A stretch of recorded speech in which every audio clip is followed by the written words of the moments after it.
Je tiens aussi pour ma part à m'incliner devant la mémoire de ce grand militant de la cause démocratique et des droits de l'homme qui est Kamal Eldin Fakhar et que Mouhama Kanfazral Dil Habs, parce que réellement il est mort suite à une grève de la faim pour une deuxième incarcération arbitraire du pouvoir algérien. Cela veut dire que nous n'avons pas encore fini avec le système en place et que le combat reste à mener et qu'on doit continuer jusqu'à la chute totale de ce système qui a réuni l'Algérie depuis 1962, au pire depuis 1957 à ce jour.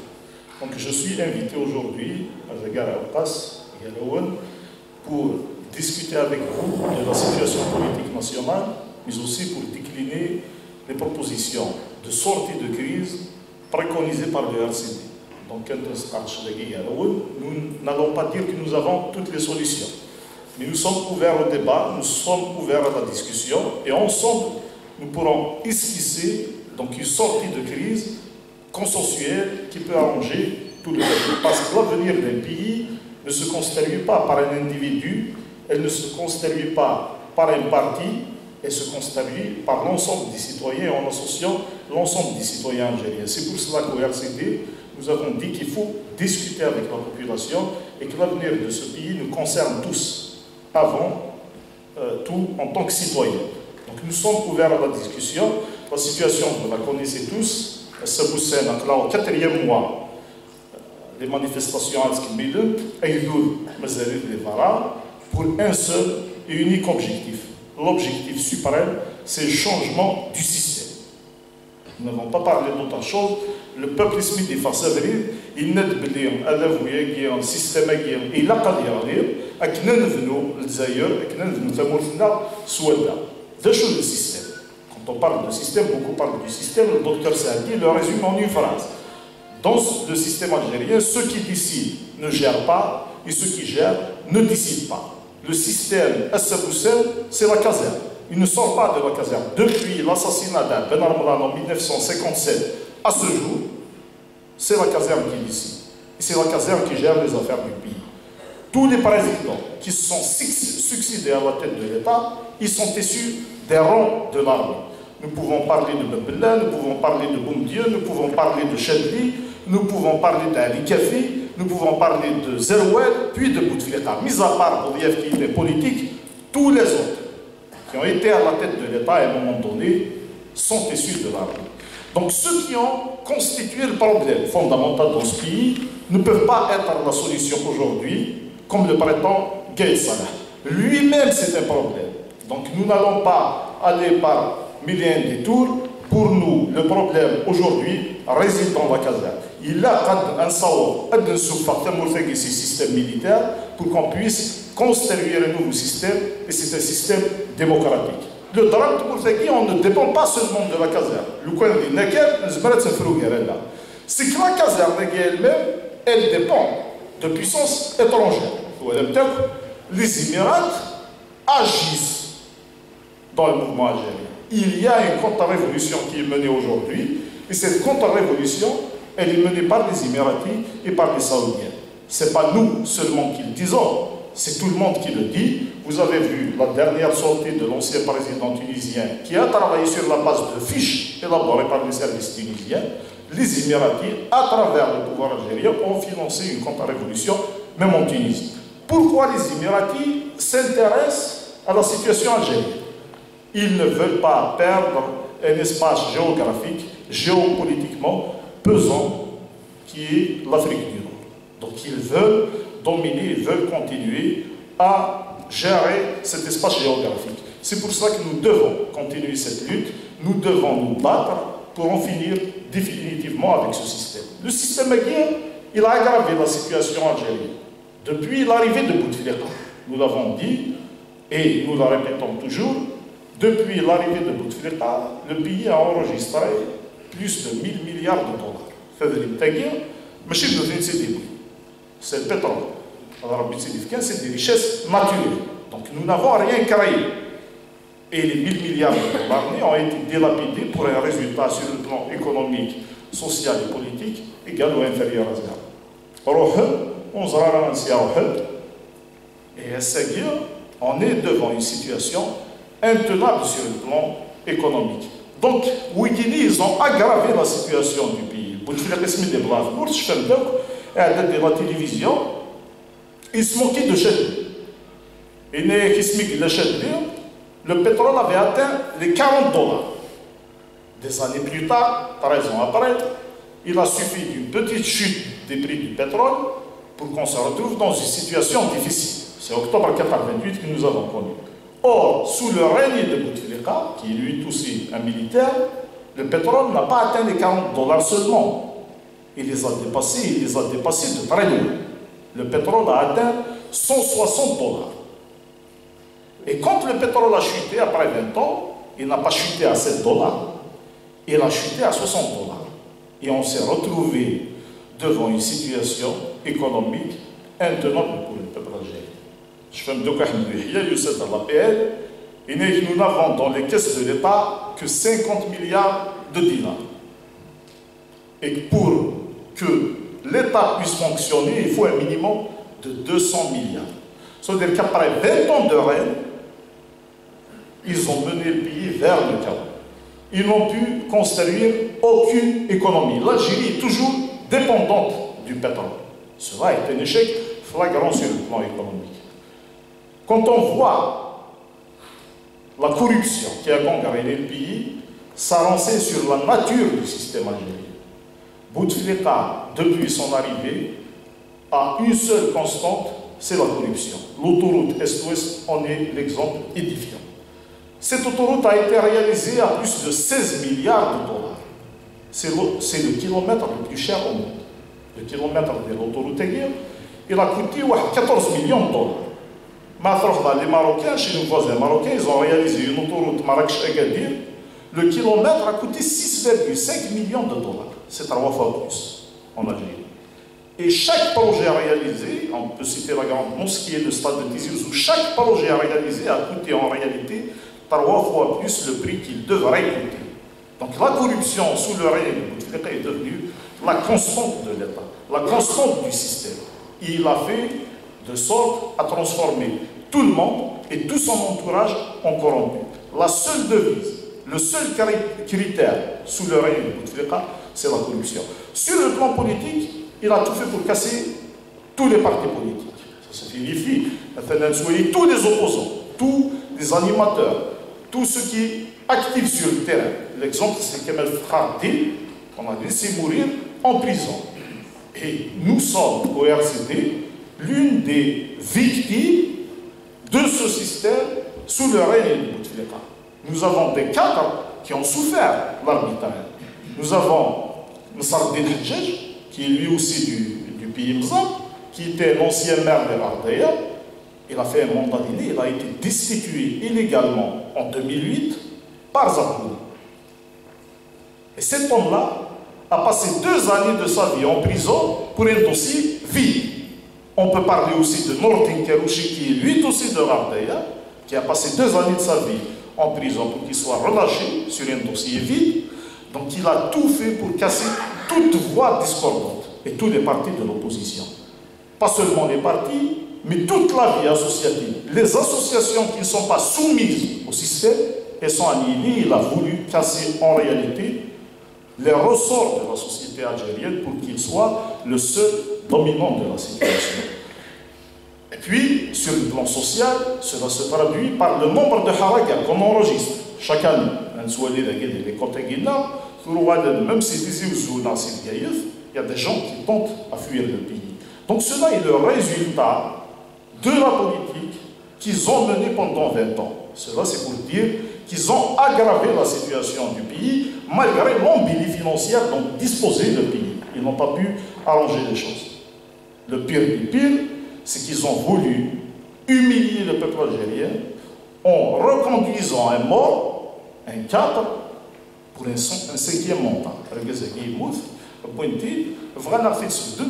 5e mandat, après avoir violé la Constitution en 2008, et je rappelle qu'en 2008, on était le seul parti à s'être opposé donc, au viol de la Constitution et à voter contre l'APL, Ils ont violé la Constitution, ils ont permis à Bouteflika un troisième mandat, puis un quatrième, et maintenant ils ont voulu le présenter pour un cinquième mandat. Et cinquième mandat, justement, c'est cette volonté d'humilier le peuple algérien qui a fait que le peuple s'est soulevé comme un seul homme pour dire que c'est fini, que ce système doit changer.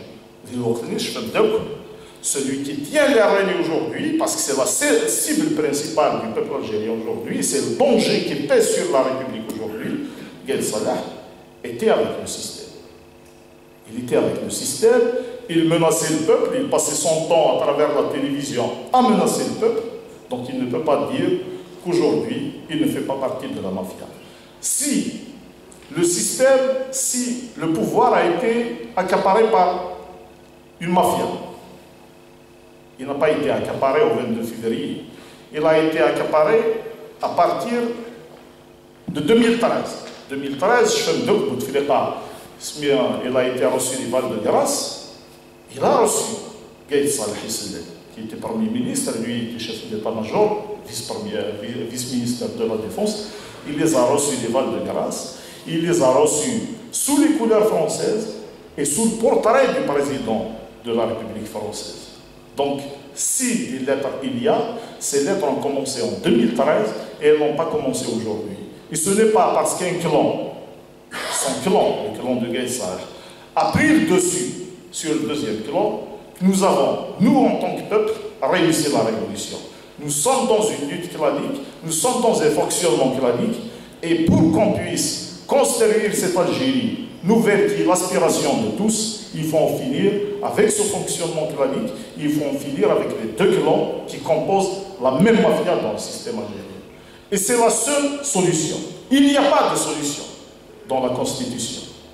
Il est impossible de chercher des solutions constitutionnelles au problème algérien. Parce que cette Constitution, de toute manière, elle a été violée à maintes reprises et depuis longtemps. Donc ce n'est pas aujourd'hui que Gaïd Salah, qui est dépendant des Émiratis, va prétendre à son respect. La solution, elle ne peut pas être constitutionnelle. La solution, elle est en dehors de la Constitution et elle est politique. Et c'est pour cela que nous disons que nous devons construire une alternative en dehors et contre le système en place. Le système a failli et celui qui a failli ne peut pas gérer la faillite. Le failli ne peut pas gérer la faillite. Celui qui a été à l'origine de la crise en tant d'opulent, c'est ne peut pas gérer la situation maintenant que nous sommes en temps de désert, que nous n'avons plus rien dans les caisses et que c'est difficile de relancer l'économie. Ils ont ruiné le pays, ils ont délapidé les richesses du pays, ils ne peuvent pas être la solution. C'est pour cela que la solution, elle doit venir de l'extérieur. Et la solution qui doit venir de l'extérieur, elle doit venir comment? Il faut qu'il y ait une transition démocratique. Nous n'inventons rien. Il y a des transitions démocratiques qui ont été réussies un peu partout dans le monde. Nous pouvons prendre exemple. Nous pouvons adapter en fonction de la situation algérienne. Donc, ce qui est fait ailleurs et capitaliser au mieux les expériences des autres.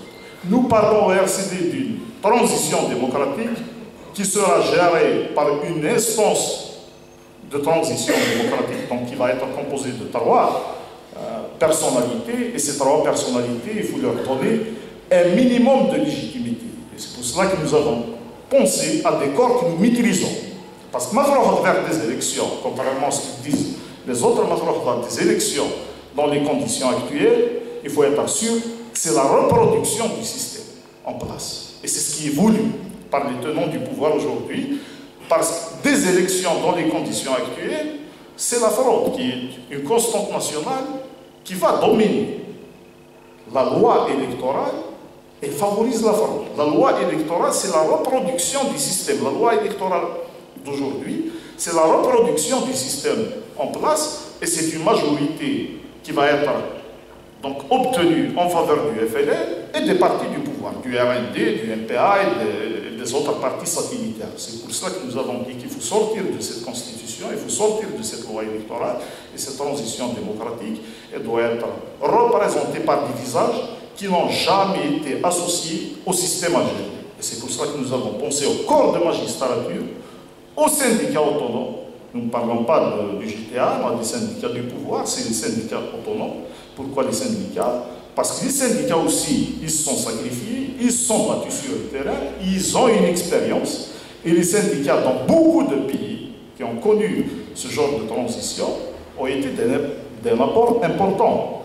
Chez nos voisins, par exemple, à Tunis, l'UGTT a joué un rôle déterminant. Ils ont eu même des portefeuilles dans le gouvernement technocratique tunisien, dans la transition démocratique. Donc ils ont été très efficaces en période de transition. Et puis nous avons pensé au corps enseignant universitaire, parce que c'est un corps que nous maîtrisons, et le corps électoral, il est maîtrisé, donc nous pouvons faire des élections. Cette haute instance, composée de ces 3 personnes, va avoir des missions. Parmi ces missions, c'est d'abord la désignation des gouvernements de salut national. Nous parlons des gouvernements de salut national et non pas des gouvernements de l'Union nationale, parce que nous disons que le rôle des partis politiques viendra après la transition. Dans la transition, il est question de mettre en place les mécanismes et puis la charte républicaine.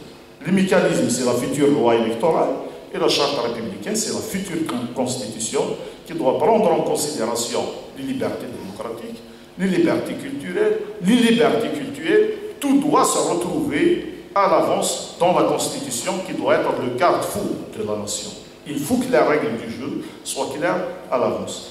Et le gouvernement de salut national qui va être composé de technocrates, son rôle, c'est de gérer les affaires courantes. Donc, on devra travailler par la suite sur la Constitution et sur la future loi électorale, et ça va se faire en concertation avec les partis politiques et la société civile.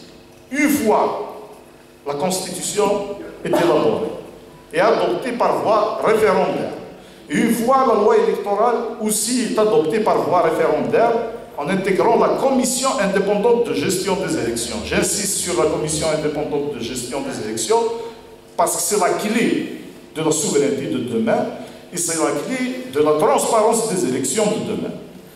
Smith la commission indépendante de gestion des élections, beaucoup de partis n'ont pas branché parce qu'ils étaient restés dans le schéma français. Et le schéma français, vous le connaissez tous, les élections s'organisent par le ministère de l'Intérieur. Et comme nous sommes la photocopie, parce que nous avons été une colonie française, nous avons reproduit le même schéma et le même système, nous avons gardé le même fonctionnement. Les élections en Algérie s'organisent par le ministère de l'Intérieur.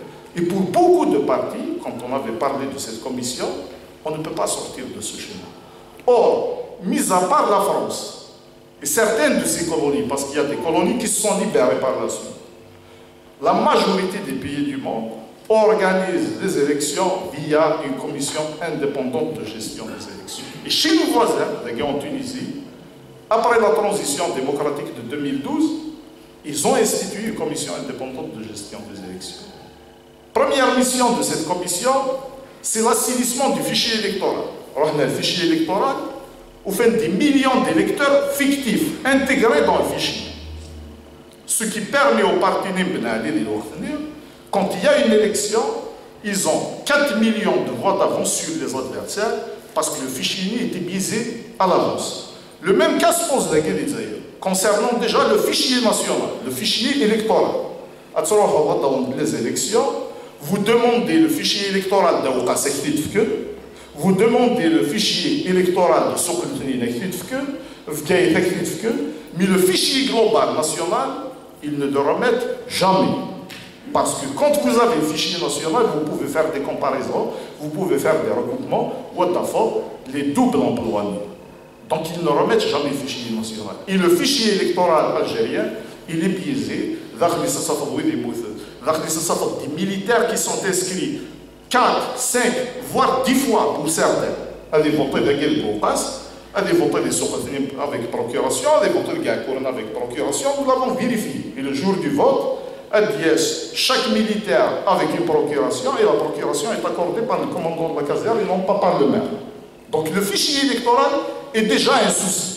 Partir à des élections avec un fichier électoral comme le nôtre, il faut être sûr que nous allons reproduire le système en place.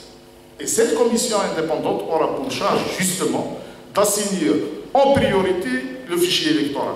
Et elle s'occupera des élections avant, pendant et après l'annonce des résultats, ce qui n'est pas le cas aujourd'hui. À Saboussel, les élections elles sont organisées par le ministère de l'Intérieur. Et le ministère de l'Intérieur, c'est vous voulez vous plaindre, vous allez au Conseil constitutionnel. Et Blaise, vous vous souvenez, la vidéo existe, il a juré fidélité, non pas au peuple algérien, à la constitution algérienne, à la nation algérienne, il a juré fidélité à Bouteflika. Donc qu'est-ce que vous voulez attendre d'un homme qui a juré fidélité à un candidat? Donc c'est pour cela que la commission indépendante que nous avons pu faire partager à l'essentiel des partis politiques de l'opposition lors de la conférence de Mazafran est une condition sine qua non pour la réussite de la transition démocratique, et c'est pour cela que nous insistons sur la révision de la loi électorale. Une fois ces mécanismes et une fois cette charte républicaine, cette nouvelle charte qui va poser les fondations de l'Algérie de demain, sont mis en place, nous pouvons aller vers des élections présidentielles. Alors là, viendra le rôle des partis politiques, justement, qui vont aussi accompagner la transition pendant toute cette période. Ils vont s'affronter avec des programmes. Chacun se présentera avec son programme devant le peuple, et le peuple est le seul souverain, et il est le seul arbitre entre les différents programmes. Et pour nous, RCD, nous disons que la situation algérienne n'est pas une fatalité, parce que cette situation que nous vivons, c'est une situation qui a été créée de toutes pièces. Si nous sommes en crise économique aujourd'hui, c'est pour des raisons que nous connaissons tous. D'abord, il y a l'incompétence des tenants du pouvoir. Deuxièmement, ils n'ont pas la volonté de réformer la situation. Pour une raison toute simple, parce qu'ils savent pertinemment que la libération économique de l'Algérie va mener vers la libération du pouvoir politique. Et c'est pour cela qu'ils ne laissent jamais des investissements qui ne sont pas soumis, des investissements qui ne dépendent pas d'eux, se réaliser en Algérie, parce qu'ils doivent tenir le pouvoir économique pour pouvoir tenir aussi le pouvoir politique. Nous disons que cette situation n'est pas une fatalité parce qu'il y a des solutions. La donne peut être inversée.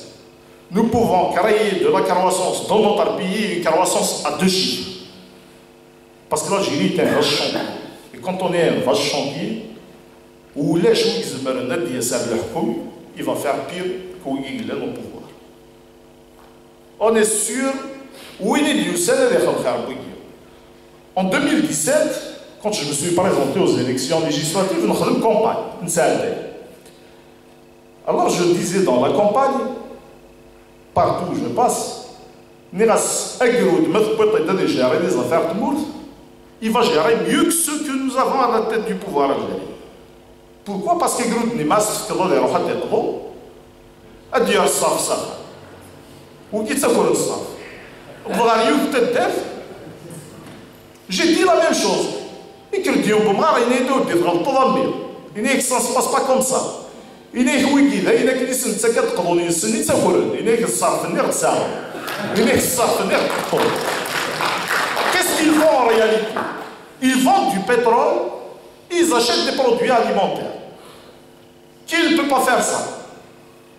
On est sûr de pouvoir faire mieux quand même. Il y a possibilité de construire une véritable économie en Algérie parce que l'Algérie est un vaste chantier, tout à construire. Vous allez en Europe, dans tous les pays européens aujourd'hui, le taux de croissance varie entre 1 et 2%. Pourquoi? Parce que les pays européens ils sont au stade de saturation et sur tous les plans. Sur la France, le tourisme français, tout est réalisé. Sur l'industrie en Allemagne, tout est fait en Allemagne. C'est très difficile de créer de la croissance. Sur l'agriculture, c'est la même chose. Par contre, en Algérie, tout est à construire et tout est à faire. Moi, j'ai été à Tamarasset. J'ai travaillé dans le domaine des énergies renouvelables. J'ai été à Tamarasset. Tamarasset a du potentiel sur le plan touristique, sur le plan agricole, parce que nous avons des terres, les gars, des terres vastes. Et nous avons de l'eau. Et nous avons aussi le foncier industriel. Mais qu'est-ce qu'ils ont fait de Tamanrasset qui aurait pu être la capitale de l'Afrique aujourd'hui? C'est un bidonville à ciel ouvert. Ça, c'est le résultat du pouvoir.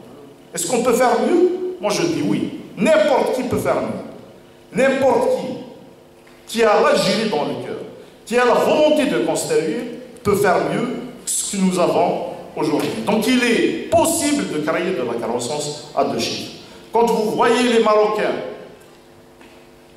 qui enregistrent du chiffre d'affaires de 7 milliards en matière de tourisme, alors que chez nous, nous sommes à quelques centaines de millions, cela veut dire ce que cela veut dire.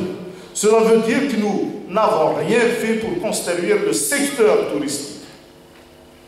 Lors des législatives, nous avons présenté un programme et nous avons été la seule formation politique à présenter ce programme. Et nous l'avons présenté en 3 langues. Et nous avons parlé de ce secteur parce qu'il peut être générateur de ressources. Et nous avons parlé précisément du club des pins. Soit les Mekou Sénégal, ça a fait scandale. Ils sont en train de les faire sortir, c'est dire. Medzini l'ont arrêté, le directeur. Et quand on a demandé une commission d'enquête de la PN, ils ont refusé. Parce que nous savons, le club des pins, la Mouriti, qui aurait pu être une source de rentrée d'argent pour l'État algérien, est devenue une charge pour l'État. Ils allouent annuellement une subvention de 5 000 milliards de centimes. Vous savez c'est quoi 5 000 milliards de centimes? C'est 2 fois les PCD alloués à toutes les communes d'Algérie. Cela veut dire qu'une caste dominante, une caste de privilégiés, des milliers de personnes, vaut mieux pour le pouvoir algérien que 46 millions d'habitants. C'est ce que ça signifie. Donc les solutions, elles existent, mais le préalable à tout ça, c'est la légitimité du pouvoir politique, et c'est pour ça qu'il est essentiel de les débarquer, et de les débarquer le plus rapidement possible pour sauver ce qui est possible de sauver encore. En 2011, de fin février, le pétrole était encore autour de 120 $. Et les caisses de l'État étaient encore pleines, alors que le déficit, en 2018, s'élève à 16 milliards de $. Les prévisions le donnent à 19 milliards de $, le déficit entre importation et exportation. En 2011, net, il faut changer la situation. Qu'est-ce qu'ils ont fait? Ils ont augmenté le salaire de la police, de toutes les forces de la répression. Ils ont augmenté le salaire des militaires. Il y a de l'enseigne. La chaîne est 1 milliard de l'enseigne. Aujourd'hui, ils sont retrouvés devant une situation intenable sur le plan économique. Donc, quand Ouihia vient à la PN nous dire que dans les caisses de l'État, nous n'avons rien, mais tu es à l'origine de cette faillite. Et tu ne peux pas trouver la solution. Donc, sur le plan économique, nous disons qu'il y a possibilité de reconstruire, mais le préalable, c'est la légitimité du pouvoir politique, et donc le départ de tous les visages qui représentent le système et qui ont ruiné le pays depuis 1962, parce que nous sommes toujours avec les mêmes personnes. C'est des gens de 85 ans, de 79 ans, de 90 ans pour certains, qui sont toujours aux affaires et qui gèrent toujours les affaires de l'État. Je pense que l'armée algérienne est capable de faire sa mutation et que l'armée algérienne a besoin de jeunes, elle a besoin de jeunes officiers, elle a besoin de jeunes commandants et non pas des vieillards de 85 ans, incapables de comprendre même les discours qu'il lit à la nation chaque mardi. Parce qu'il est incapable de les comprendre. Il dit une chose et son contraire le lendemain. Donc il faut opérer cette mutation et elle est nécessaire pour la sauvegarde de l'Algérie. Deuxième chantier, c'est la refondation nationale. Est-ce qu'il est possible de continuer à fonctionner avec ce système que nous avons, comme le système d'organisation des élections hérité de la France? Est-ce qu'il est possible de continuer avec le même fonctionnement? Ce n'est plus possible. Il faut parvenir à cet État unitaire régionalisé qui donnera les pleins pouvoirs aux régions. Ce qui a fonctionné en temps de guerre peut l'être en mieux en temps de paix. Ça a été une réalité. Et lors de la guerre, on avait 6 wilayas. Et les 6 wilayas, chacune était autonome de l'autre, surtout les plans. Sur le plan politique, sur le plan militaire, sur le plan culturel, sur le plan social. Et même le secteur de la santé, il était organisé différemment du wilaya par rapport à une autre. La décision, elle est décentralisée et la décision, elle est prise rapidement au niveau de la région et elle est exécutée rapidement parce qu'elle se prend au niveau local. Cette centralisation a fait son temps et elle est dépassée aujourd'hui. Et même la France, le géniteur de ce système, a fait sa réforme et s'est amendée. Elle est au stade de la décentralisation aujourd'hui. C'est vrai qu'ils n'ont pas créé de régions naturelles qui prennent en considération les spécificités culturelles, linguistiques, les traditions et le relief géographique de chaque région, mais ils ont décentralisé pour mieux gérer la France qui est un petit pays par rapport à l'Algérie. Est-ce que nous pouvons continuer à gérer un pays de 2 millions et quelques de kilomètres carrés à partir de Moradia? Moi je dis non. Ceux qui sont au confort au niveau de la Moradia ne peuvent pas connaître la misère que vivent les citoyens de Tamarasset, de Ouergla, de Adral, de Bcha. Non!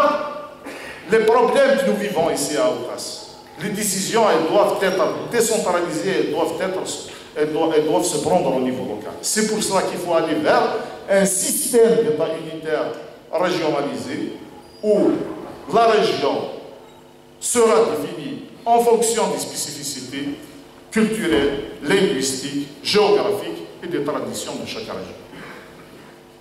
Et les gouvernants au niveau régional, ils vont être élus, ils vont être comptables devant la population. Nous discutons avec le maire. Chaque épicerie de Saguenay, c'est une commune, et c'est une commune importante. Aoukas reçoit 3 milliards de piscines. Et le maire, il vient à la fin de l'année présenter son bilan devant la population. Et à la fin du mandat aussi, il présente son bilan devant la population. Donc il est critiqué, il est discuté. Et si on est satisfait, on lui renouvelle confiance. Si on n'est pas satisfait, on est capable de sanctionner, de donner la chance à quelqu'un d'autre. Par contre, le Wali de Bijaya, il est directeur de wilaya qui sont nommés par un 21-27 et qui ne sont pas élus par nous, qui ne sont pas élus par la population. Ils sont nommés par un 21-27. Le cas d'Akegia, c'était désigné par le président de la République, il est en poste. Ces gens-là gèrent des centaines de milliards. Ils ne sont comptables devant personne. Est-ce qu'un jour, le Wali de Bijaya est venu à Oupas donner son bilan, donner ses comptes? Jamais il ne vient là. Quand il vient en cahier, même le Tayar dit en France. Il ne vient pas pour donner des comptes. Dans un système d'État unitaire régionalisé, celui qui est à la tête de la région, il est élu par la population locale. Donc il est obligé de donner les comptes, il est obligé de donner les bilans, s'il veut espérer qu'on lui renouvelle confiance. Et c'est pour cela que la régionalisation est la solution au problème que nous vivons en Algérie. Et puis c'est une démocratie de proximité. Ça permet au peuple et aux citoyens, au niveau de la base, de participer à la prise de décision qui le concerne, de la décision qui le concerne, et à la construction de ce destin commun. Vous voulez recruter un enseignant dans une école primaire de Goukas, le directeur de l'école doit écrire à l'inspecteur pédagogique qui est au niveau de la DERA. L'inspecteur pédagogique qui est au niveau de la DERA, il doit écrire au directeur de l'éducation de la wilaya de Bijaya.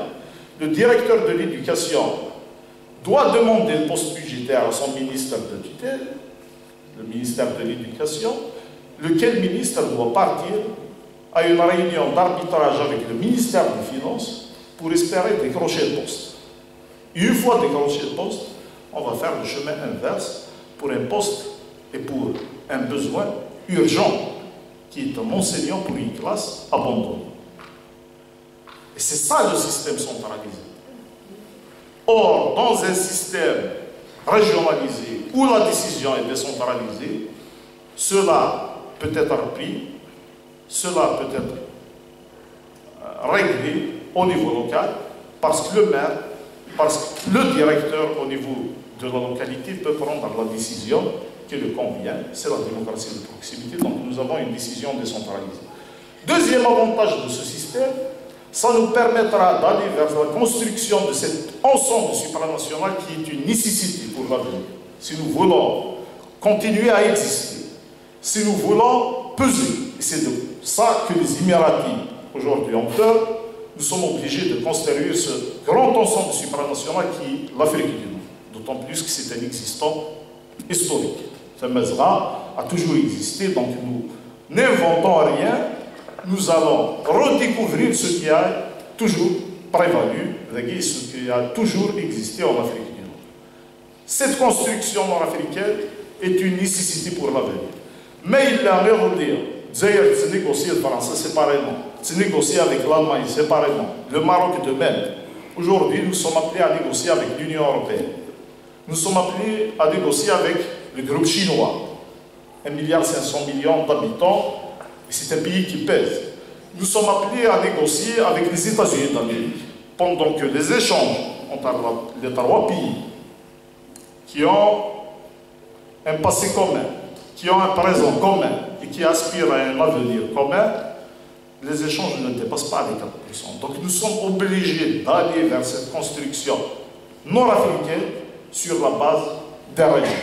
Et c'est pour cela que cet État unitaire régionalisé est une nécessité ici, c'est une nécessité au Maroc et c'est une nécessité en Tunisie. Et c'est pour cela que vous voyez aujourd'hui que le destin de l'Algérie ne concerne pas seulement les Algériens et que nous risquons une contre-révolution, et cette contre-révolution, elle est financée d'ailleurs, et elle est financée par les Émiratis et par les Saoudiens.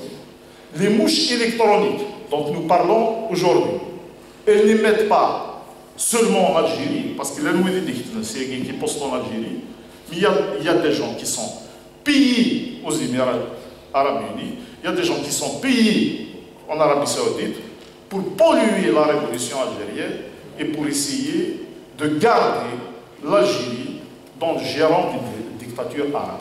C'est pour cela que nous n'avons pas d'autre choix que de continuer la lutte. La mobilisation de tous est plus qu'indispensable pour l'avenir de l'Algérie. Donc j'invite tout le monde à rester mobilisé, à continuer la lutte jusqu'à la victoire finale à Wali Ouattara. Donc le débat est ouvert. Moi je suis ouvert à toutes les questions et toutes vos suggestions sont les bienvenues.